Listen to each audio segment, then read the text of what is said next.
Bonjour à tout le monde, ici Jean-Claude Célie, guérisseur, magnétiseur en Suisse. Aujourd'hui, je vais vous parler de Fatima et les secrets de l'ange gardien. Mais tout d'abord, êtes-vous bien abonné à ma chaîne YouTube car cela me permet de vous envoyer d'excellentes énergies. Merci aussi de liker et de partager ma vidéo. Sous ces dernières, vous trouverez des liens utiles comme mon site internet ainsi qu'un numéro de téléphone pour me contacter. Sans plus tarder, nous parlons de Fatima et les secrets de l'ange gardien. Ayant reçu le nom de la fille de Mahomet, la ville de Fatima est située au centre du Portugal. En 1915, une fillette de 8 ans, Lucia dos Santos, gardait le troupeau de moutons familial avec des amis dans le champ avoisinant la ville. Après le déjeuner, elle récitait le chapelet quand Lucia vit au loin une silhouette planer au-dessus d'un arbre dans la vallée. Elle dirait plus tard que cette forme était plus blanche que la neige et en même temps presque transparente. La silhouette plana à la cime de l'arbre, mais ne se rapprocha pas et n'essaya pas de communiquer avec elle. Les jours suivants, Lucia la vit à 2 autres reprises. En rentrant chez elle, elle en parla à ses sœurs qui se moquèrent d'elle. C'était sans doute un homme enveloppé dans un drap blanc qui jouait au fantôme. L'année suivante, ses cousins Francisco, alors âgé de 9 ans, et Jacinta, 7 ans, furent autorisés à garder le troupeau avec Lucia. Un matin de printemps, il se mit à pleuvoir et les 3 enfants se réfugièrent dans une grotte. Un peu plus tard, ils en sortirent, déjeunèrent et se mirent à jouer. Tout à coup, une rafale de vent leur fit lever les yeux et ils virent une figure venir à eux à la cime des arbres. Cette fois encore, elle était plus blanche que la neige et transparente comme le cristal dans les rayons du soleil. Quand elle s'approcha, ils virent qu'elle avait l'apparence d'un garçon de 14 ou 15 ans. « N'ayez pas peur, dit-il, je suis l'ange de la paix, priez avec moi. » Il s'agenouilla et posa son front contre terre. Les 3 enfants suivirent son exemple et répétèrent également sa prière. « Mon Dieu, je crois, j'adore, j'espère et je vous aime. Je vous demande pardon pour ceux qui ne croient pas, qui n'adorent pas, qui n'espèrent pas et qui ne vous aiment pas. » Contrairement à ses cousines, Francisco n'entendait pas les paroles de l'ange, mais il se joignit à la prière en répétant ce que disaient les filles. Plus tard, cette année-là, durant une brûlante journée d'été, les enfants jouaient à l'ombre dans le fond du jardin. Ils se trouvaient près d'un puits quand ils levèrent subitement les yeux et virent l'ange. « Que faites-vous » leur demanda-t-il. Il leur enjoignit de prier, de toujours prier, et leur apprit que dans leur cœur, Jésus et Marie avaient des projets pour eux. Il leur révéla également qu'il était l'ange gardien du Portugal. À l'automne, après la moisson, les enfants gardaient à nouveau le troupeau. Ils venaient de déjeuner et priaient ainsi que l'ange de leur avait appris. Alors ils avaient le front contre terre, ils prirent subitement conscience qu'une clarté extraordinaire les enveloppait. Ils levèrent les yeux et l'ange était là, tenant dans la main un calice. Au-dessus était suspendue une hostie, des gouttes de sang s'en écoulaient et tombaient dans le calice. Ils continuèrent à prier après le départ de l'ange, et ce jusqu'à la tombée de la nuit quand ils rentrèrent chez eux.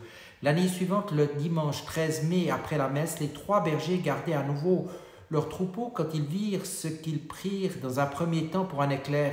Ils rassemblèrent leurs bêtes et se préparèrent à rentrer.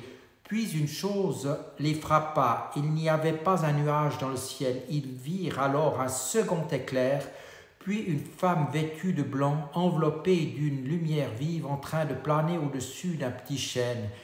Ils ne se trouvaient qu'à quelques pas d'elle et se sentaient eux aussi baignés de sa clarté.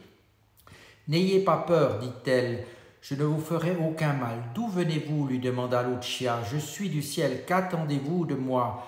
La dame demanda à Lucia et aux autres enfants de revenir au même endroit devant le chêne le 13 de chaque mois et cependant 7 mois. « Et moi irai-je au ciel ?» « Oui, tu y viendras. Et Jacinta aussi, et Francisco, il viendra aussi, mais il doit réciter de nombreux chapelets. » Lucia posa la question pour une amie. « Amelia, elle ira au purgatoire jusqu'à la fin du monde ?» Selon moi, il est ici sous-entendu qu'à la fin du monde, Amelia sera libre d'aller au paradis. La dame demanda alors aux petits bergers s'ils voulaient s'offrir à Dieu et ils acceptaient toutes les souffrances qu'il voudrait leur envoyer. Ils répondirent qu'ils le voulaient et la dame ajouta « Vous allez donc avoir beaucoup à souffrir, mais la grâce de Dieu vous assistera et vous soutiendra. » Sur ce, elle ouvrit les bras, un flot de lumière émana d'elle, dont les enfants eurent l'impression qu'il pénétrait au plus profond de leur être. Ils tombèrent à genoux et se remirent à prier. Puis, alors que la dame commençait à s'élever vers l'est, son chemin s'éclaira dans les cieux et les petits bergers crurent voir les portes du paradis s'ouvrir. Ils décidèrent de ne rien dire à personne, mais Jacinta ne put retenir sa langue et la nouvelle se répandit comme une traînée de poudre dans le village. Dans un premier temps, la famille de Lucia se moqua d'elle, mais voyant que les taquineries ne la feraient pas changer d'avis, ils commencèrent à s'inquiéter et tentèrent de lui faire admettre qu'elle mentait. Le 13 juin, les enfants se rendirent près du chêne, ainsi que leur avait demandé la dame. Une petite foule d'une 50aine de personnes les accompagnait.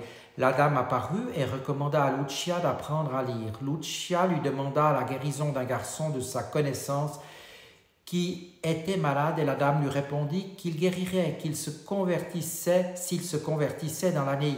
Elle dit également à Lucia qu'elle emmènerait bientôt ses cousins. « Je vais rester ici toute seule ?» La dame lui répondit. « Non, je ne t'abandonnerai jamais. Mon cœur immaculé sera ton refuge. » Et elle montra à Lucia une vision de son cœur entouré d'épines. Le 13 juillet, les témoins entendirent Lucia pousser un cri. La dame montrait aux enfants une vision de l'enfer et de terrifiants démons qui avaient la forme d'animaux inconnus. Elle leur dit que la guerre allait vers la fin, mais que si les gens ne cessaient pas d'offenser Dieu sous le pontificat de Pie XI, en commencerait une autre pire. Elle demanda aussi la consécration de la Russie à son cœur immaculé, prévenant que si cela n'arrivait pas, la Russie répandrait ses erreurs à travers le monde. Ce dernier point a souvent été interprété comme une référence à la diffusion du communisme et de l'athéisme. Les autorités ecclésiales locales firent d'abord preuve d'hostilité, suggérant que ce phénomène devait être l'œuvre du diable. Les officiels de la ville menacèrent les enfants de prison. Les adultes étaient tour à tour menaçants, puis flatteurs quand ils souhaitaient entendre les secrets qui leur avaient été révélés. Le 13 juillet, la dame révéla aussi à Lucia ce qu'on appellerait plus tard le troisième secret de Fatima. Le rapport du Vatican à ce sujet fut publié en 1984 avec un commentaire du cardinal Ratzinger qui devint pape par la suite. D'après ce rapport, le secret semblait prédire l'assassinat d'un pape. Toutefois, les rumeurs ont toujours couru. D'autres éléments du troisième secret n'auraient pas été divulgués, dont des révélations sur l'incarnation imminente de l'Antéchrist. Après avoir entendu les secrets, Lucia demanda à la dame de faire un miracle pour aider les gens à croire.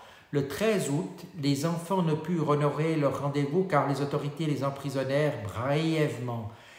Elles allèrent même jusqu'à les menacer de torture et de mort par ébouillantage. On estime que le 13 octobre, entre 70 000 et 100 000 personnes se présentèrent dans l'espoir de voir un miracle.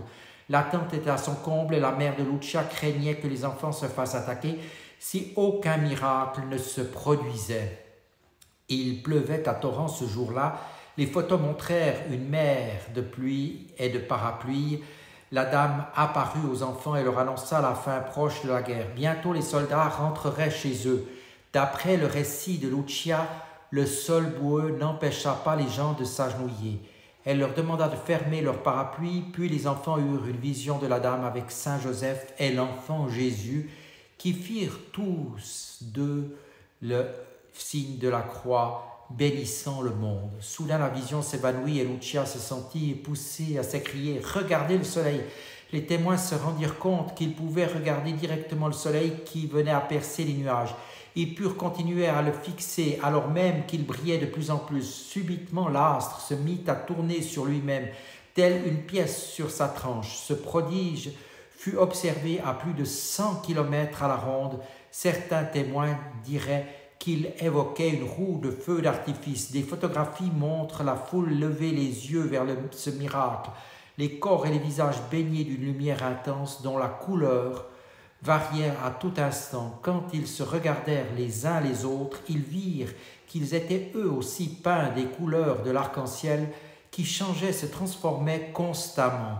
De la foule s'élevaient des cris « Miracle, miracle !» Soudain le soleil sembla fondre sur la terre. On cria « Est-ce la fin du monde ?» Mais la danse du soleil prit subitement fin et l'astre reprit sa place habituelle dans le ciel. Les spectateurs trempés jusqu'aux os quelques instants auparavant se rendirent compte qu'ils étaient désormais totalement secs, de même que les arbres, les plantes et le sol.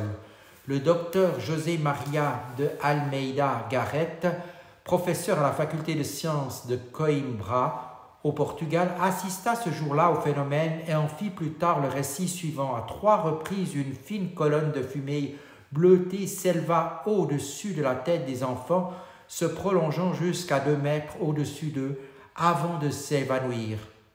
Soudain, il entendit le brouhaha de 1000 voix et de milliers de voix, mais comme tous les autres témoins, il se détourna des enfants pour regarder le soleil, qu'il décrivit comme un disque bien net à l'arête vive, ni voilé, ni brouillé, comme il aurait été vu à travers la brume ou les nuages. L'astre tournait sur lui-même. Il trouvait remarquable le pouvoir de le regarder fixement sans éblouissement de la rétine. On entendit soudain une autre clameur monter dans la foule, tandis que le soleil prenait une couleur rouge et paraissait se détacher du firmament pour plonger vers la terre en menaçant de les écraser de sa masse ignée. Nous avons donc ici un miracle attesté par des milliers de témoins, un miracle à la mesure de ceux qui jonchent l'histoire de Moïse. Pour les non-catholiques, certains éléments peuvent paraître gênants. Le but de la dame semble être de promouvoir le dogme catholique. À Lourdes, cela ne semblait pas avoir été la motivation principale de la dame en apparaissant à Bernadette. Mais à Fatima, la dame insiste sur le fait de réciter le chapelet, l'importance d'échapper à l'enfer et la doctrine du cœur immaculé. Elle peut nous évoquer Catherine de Sienne, une grande sainte entourée de miracles qui joua aussi un rôle politique. Catherine croyait que sa mission d'inspiration divine consistait en grande partie à faire pression en faveur d'une autre croisade, ce qui, d'un point de vue moderne, était une entreprise très ambiguë sur le plan moral. Il est sans doute utile de garder à l'esprit que les individus qui relayent ces messages spirituels ont beau être extraordinaires, ils n'en ressentent pas moins humains et restent humains. Certains auteurs ont vu les apparitions mariales de la fin du XIXe siècle et du début du XXe, un élan plus favorable à la sensibilité moderne, une origine spirituelle du mouvement féministe. Celui qu'on connaîtra plus tard sous le nom de Padre Pio naquit en 1887 dans une famille nombreuse de paysans illettrés du sud de l'Italie. Il commença à avoir des visions très jeunes. Plus tard, il dira que son ange gardien était le compagnon de son enfance et expliquerait que lorsqu'il était petit, il pensait que tout le monde voyait les anges aussi nettement que lui. À 5 ans, il fit la promesse de consacrer sa vie à saint François d'Assise. En 1910, il fut ordonné prêtre. La même année, il reçut les stigmates comme saint François, les plaies de Jésus-Christ sur la croix lui apparurent sur les mains et les pieds. Certains témoins dirent que ces plaies de la largeur d'une pièce traversaient ses mains et ses pieds et que parfois on pouvait voir la lumière passer à travers. Padre Pio pria non pas pour que ses plaies cessent d'être douloureuses, mais pour qu'elles deviennent invisibles, car ces marques lui faisaient honte et le mettaient mal à l'aise. Ses prières ne furent pas exaucées, elle se mit à porter les gants et des bas pour les cacher. Au moment des visions des enfants à Fatima, il fut appelé sous les drapeaux. En 1916, un général italien du nom de Cadorna fut démis de ses fonctions suite à une défaite catastrophique. Il était dans sa tente, un pistolet sur la tempe, quand il eut la vision d'un prêtre qui lui dit de poser son arme. Après la guerre, en visite dans un monastère, le vieux soldat reconnut Padre Pio comme étant le prêtre qui lui était apparu dans sa tente. Padre Pio fut démobilisé en 1918. Au mois d'août de la même année, il confessait les jeûnes scolastiques de son couvent quand il eut une vision. Jésus-Christ lui apparut comme une plaie au flanc et au même moment il reçut la réverbération. Il décrivait plus tard la terreur et la douleur qu'il ressentait tandis qu'un dard de feu lui perçait le cœur et lui traversait le cœur. Il crut qu'il était en train de mourir 2 jours durant. Il eut l'impression qu'on lui déchirait les entrailles. Certains de ses disciples dirent que chaque jour, environ une tasse de sang s'écoulait de son flanc à travers sa blessure. Certains ajoutèrent que son sang sentait la violette et la rose. La nuit, Padre Pio était souvent assailli par les démons. Le matin, on voyait qu'il avait été roué de coups. Il saignait parfois de la bouche, du nez et du front. À certains moments, le diable lui apparaissait sous la forme d'un chat noir, à d'autres d'une jeune femme sensuelle qui dansait devant lui. Souvenez-vous que si le diable fait du bruit, disait Padre Pio, c'est qu'il est encore dehors et pas encore dedans. Il croyait que la souffrance était la voie qui le mènerait à Dieu. Le diable lui apparut également sous la forme d'un homme grand, élancé et élégant, qui lui dit être venu se confesser, mais n'arrêtait pas de tergiverser. Padre Pio finit par le mettre au défi et de dire « Vive Jésus, vive Marie !» À l'instant même, l'homme disparut dans une flamme de feu. Padre Pio écrirait plus tard au sujet des dangers contre lesquels saint Paul avait mis en garde l'artificier. Satan peut se déguiser en un ange de lumière, 2 Corinthiens 11,14. Il devint vite un confesseur célèbre car il démontra en plusieurs occasions qu'il pouvait lire dans les pensées de ceux qui venaient le voir. S'il voyait que ces personnes n'étaient pas honnêtes et sincères, qu'elles cachaient peut-être les péchés, qu'on n'avait pas l'intention de se réformer, il se mettait en colère et les insultait. Il arrivait même qu'il les frappe. On le vit léviter et accomplir de nombreux miracles de guérison. Il guérit notamment une jeune fille atteinte de cécité. Il exorcisait aussi les démons. Il disait que sa principale œuvre commencerait après sa mort et qu'il entrerait au paradis quand il aurait vu entrer le dernier de ses fils spirituels. Au moment de sa mort, en 1968, il s'était fait de nombreux ennemis au sein même de l'Église. On l'accusait d'être à la fois un imposteur et un psychopathe. Malgré tout, en 2002, il fut canonisé par le pape Jean-Paul II, qui lui avait rendu visite quand il était jeune homme. Padre Pio conseillait aux jeunes de lui envoyer leur ange gardien s'il avait un message ou une demande à lui formuler.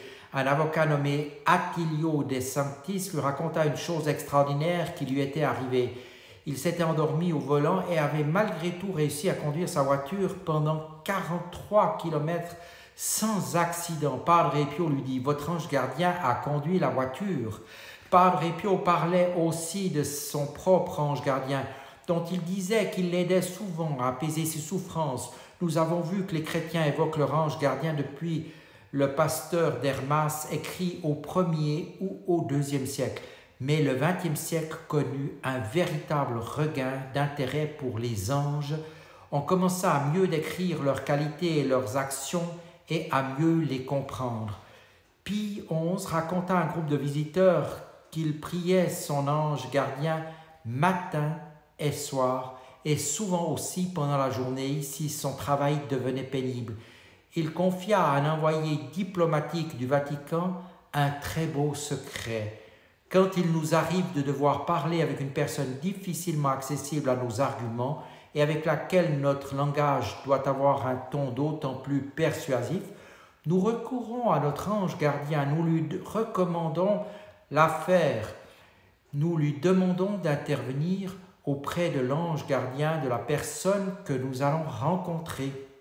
L'entente ainsi établie entre les deux anges, la conversation entre le pape et son visiteur devient beaucoup plus facile. Quand vous emménagez dans un nouveau quartier, demandez à votre ange de parler aux anges gardiens de vos nouveaux voisins. Notre ange gardien peut aussi nous aider dans notre relation à Dieu, nous apprendre à devenir plus proches de lui. C'est Lorna Byrne qui donna les informations les plus détaillées sur les qualités et les rôles des anges gardiens. D'après elle, notre ange gardien ne nous quitte jamais pendant notre vie terrestre. C'est l'étincelle divine en nous qui l'attire et le lie à nous. Votre ange gardien est le gardien de votre âme, dit-elle, et il arrive qu'il laisse entrer d'autres anges ou des êtres chers du paradis pour vous aider. Voilà une bien belle histoire. Merci de vous abonner à ma chaîne pour recevoir encore davantage d'histoires et je vous dis à tout bientôt.